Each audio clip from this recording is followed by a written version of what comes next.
اور ڈھونڈتی ہے شہید ناز کی تربت کہاں ہے، تلاش کرتے ہیں جانور پرندے کہاں پر اللہ کی رحمت برس رہی ہے۔ تو ہمیں بھی اللہ کی رحمت کا طالب ہونا چاہیے، اللہ کی رحمت کا متلاشی ہونا چاہیے۔ اللہ پاک مجھ پہ اور آپ سب پر، ساری امت پر اپنا کرم فرمائے۔ آسمانی کتابیں نازل فرمائی، اسی کو لوگ زیادہ چمکاتے ہیں۔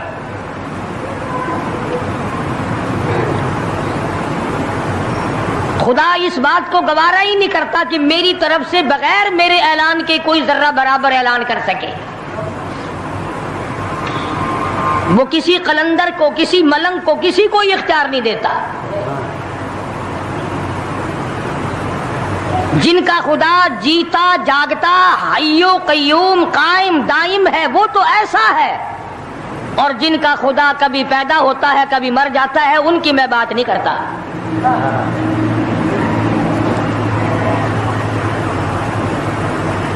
پروردگار عالم نے ایک طریقے کا سوال کر دیا، اگر تم میرے معاملات میں شریک کار بنتے ہو تو آؤ پھر ایک ناخون بنا کے دکھاؤ،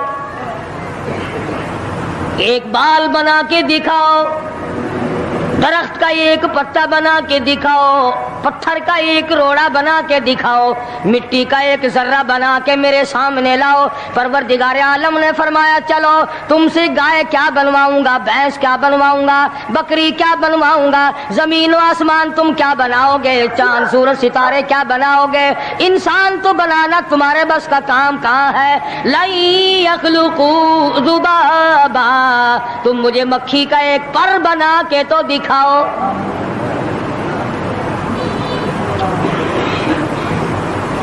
فرمایا جس کے دل میں توحید و ایمان یقین کی دولت جم جاتی ہے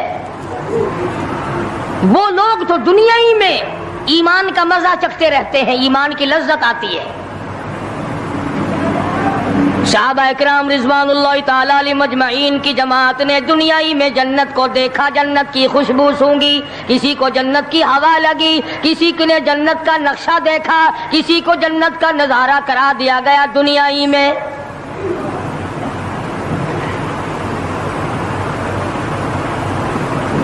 خوش نصیب تھے وہ لوگ جنہوں نے محنت سے اپنی آخرت کو بنایا، اپنی قبر کو بنایا، اپنی تمام تر زندگی میں کبھی بے فکری سے بسر نہ کی، رات کو سوچا، دن کو سوچا، صبح کو خیال کیا، شام کو خیال کیا۔ یہ ناپائیدار زندگی ہے، یہ ختم ہونے والی زندگی ہے، اس لیے مجھے دائمی زندگی کی کچھ تیاری کرنی چاہیے۔ ان لوگوں نے کمائی کی اور محمد کریم صلی اللہ تعالی علیہ وسلم کے ساتھ رہے، دنیائی میں ان کو جنت کے مزے آیا کرتے تھے۔ من عمل صالحا من ذکر او انثى وهو مؤمن فلنحيينه حياة طیبہ۔ محنت کرنی پڑتی ہے، تکلیف اٹھانی پڑتی ہے، پریشانی جھیلنی پڑتی ہے، جب جا کر کچھ کام بنتا ہے، استقامت کے ساتھ کام بنتا ہے، جہاد فی سبیل اللہ کے ساتھ کام بنتا ہے، گردنیں کٹانے سے کام بنا کرتا ہے، اپنی جانوں کا قیمہ بنوانے سے کام بنا کرتا ہے، پھونک مارنے سے نہ کبھی کام بنا اور نہ آج بن سکتا ہے۔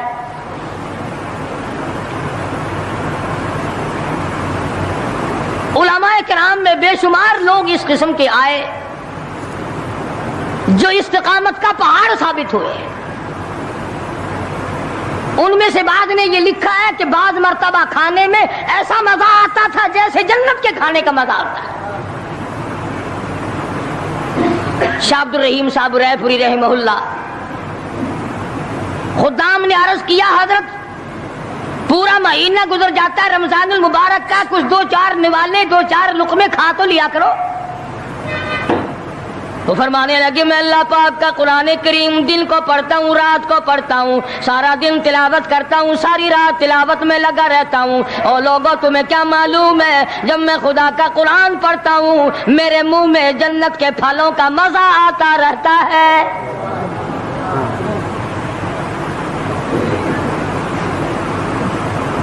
صحابی ہے مدنی کریم صلی اللہ تعالی علیہ وسلم کا، احد پہاڑ کی طرف جا رہا ہے، ایک دوسرا صحابی سامان لے کے لینے کے لیے واپس آ رہا ہے، وہ جانے والا پوچھتا ہے کدھر چلا؟ کہتا ہے مجھے فلانا کام ہے۔ پوچھا تم کہاں چلے؟ کہتا رب ذوالجلال کی قسم احد پہاڑ سے جنت کی خوشبو آ رہی ہے۔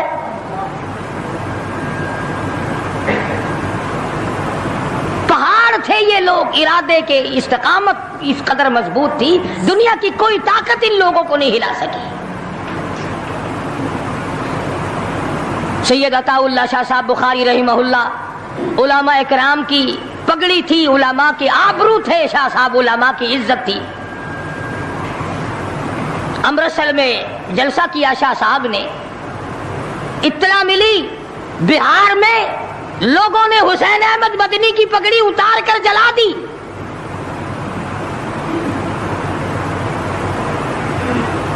بخاری نے جلسہ کیا، لوگوں نے جستجو آنا نگاہوں سے دیکھا کہ آج بخاری سٹیج پہ ننگے سر کیوں آیا؟ فرمایا ہاں جو کچھ نگاہوں سے پوچھ رہے ہو سمجھ گیا ہوں، تم یہی کہتے ہو نا کہ میں ننگے سر کیوں آیا ہو؟ جب حسین احمد کی پگڑی تم نے اتار دی، بخاری اوڑھ کر آنے والا کون ہوتا ہے؟ آج تک دیکھو ان بہاریوں کو تم کہاں کہاں یہ دھکے کھاتے پھرتے ہیں۔ مولانا حسین احمد مدنی رحمت اللہ علیہ کی پگڑی اتاری، پیروں کے نیچے بلی اور جلا دی، داڑھی میں شراب پھینکی، بے عزتی کی، پتھر مارے۔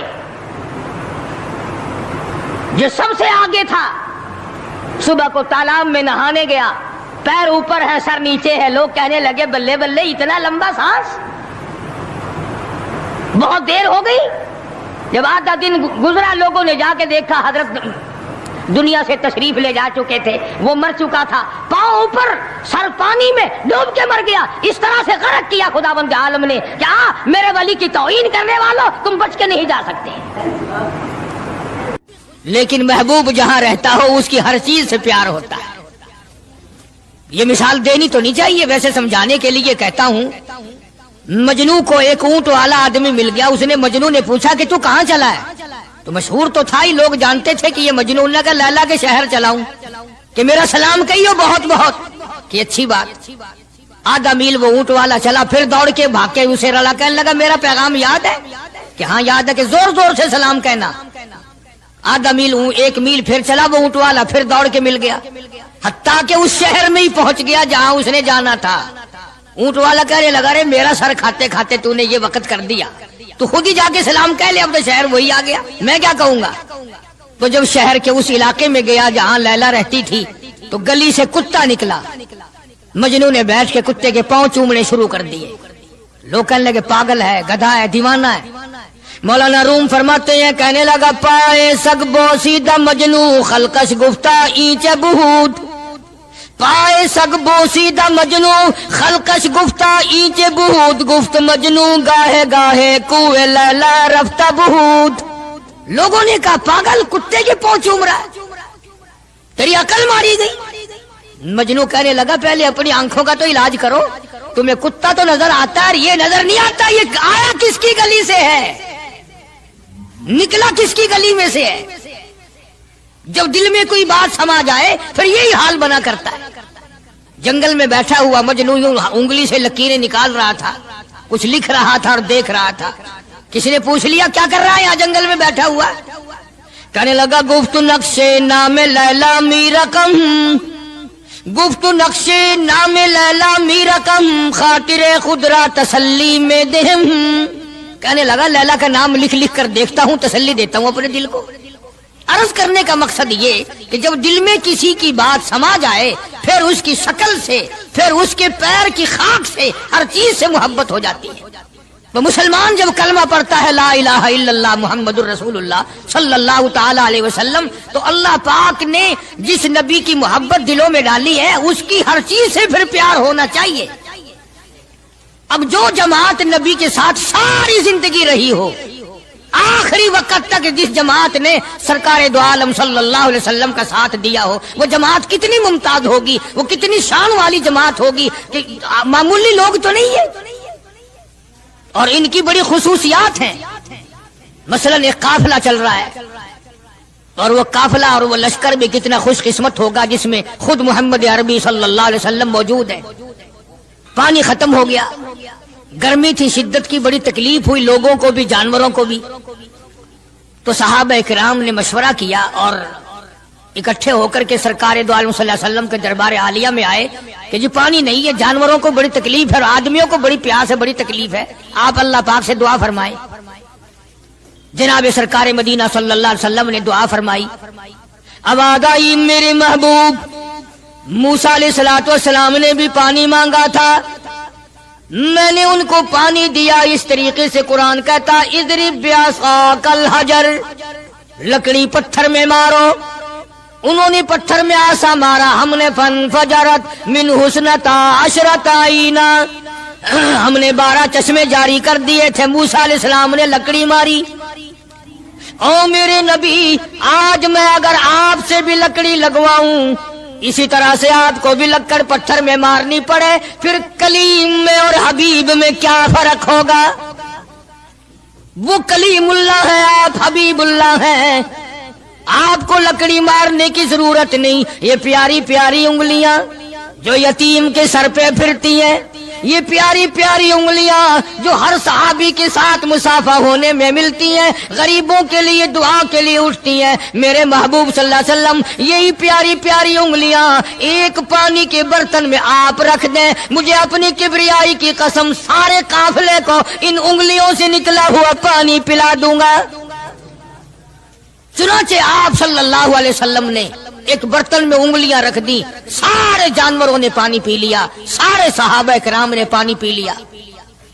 اب میں نے عرض کر دیا ایک واقعہ اور آپ نے سن لیا، لیکن طے کو آپ نہیں پہنچے، اصل تو میں بھی نہیں پہنچ سکتا، میرا ادراک اتنا کہاں کہ پیغمبر کی باتوں کو میں 100% سمجھ سکوں، نہیں سمجھے۔ ارے پانی اور چیز ہے، دنیا سوڈے پیتی ہے، شربت پیتی ہے، جوس پیتے ہیں، طرح طرح کی چائے پیتے ہیں، دودھ پیتے ہیں، طرح طرح کے ملکوں کا پانی پیتے ہیں، سب جگہ ہر چیز پی ہوگی، ہزاروں مشروبات پیے ہوں گے، ہزاروں شربت پیے ہوں گے، ہزاروں قسم کے سکیش پیے ہوں گے، پر خدا کی قسم ابو بکر اور بلال اس جماعت کے جوان ہیں جنہوں نے حضور کی انگلیوں سے نکلا ہوا پانی پیا۔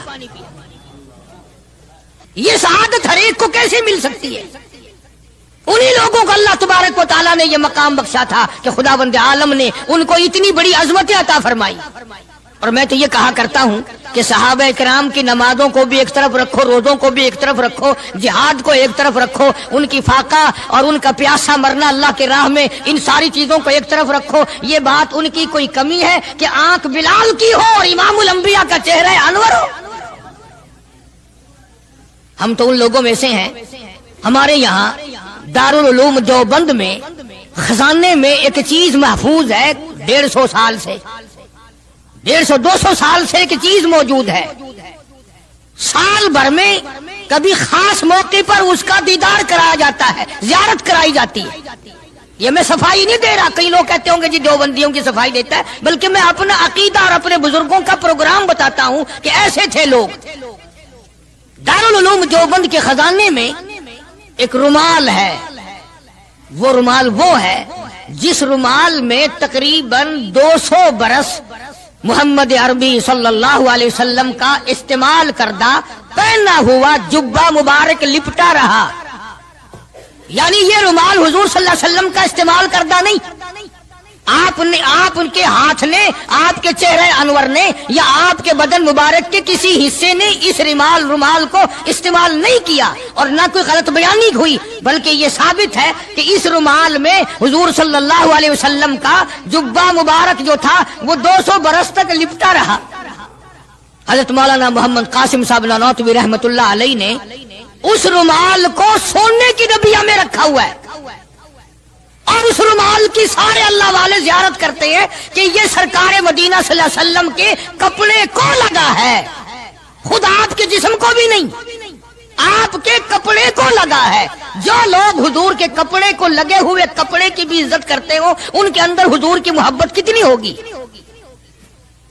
وہ سونے کی ڈبیا میں موجود ہے اور کبھی کبھی اس کا خاص موقع پر اہتمام کے ساتھ اس کی زیارت کرائی جاتی ہے. نام پتہ بتانے کی مجھے اجازت نہیں ہے. یہاں پاکستان میں ایک جگہ ہے, وہاں پر حضور کریم صلی اللہ علیہ وسلم کی ریش مبارک, آپ کی داڑھی مبارک کا ایک بال سونے کی ڈبیا کے اندر اور ڈبیا اور پھر اس میں بڑا کچھ عطر وغیرہ اس میں وہ سنبھال کے رکھا ہوا ہے, اور ایک بال مبارک میں سے 2-3 شاخیں اور نکلی ہوئی ہیں.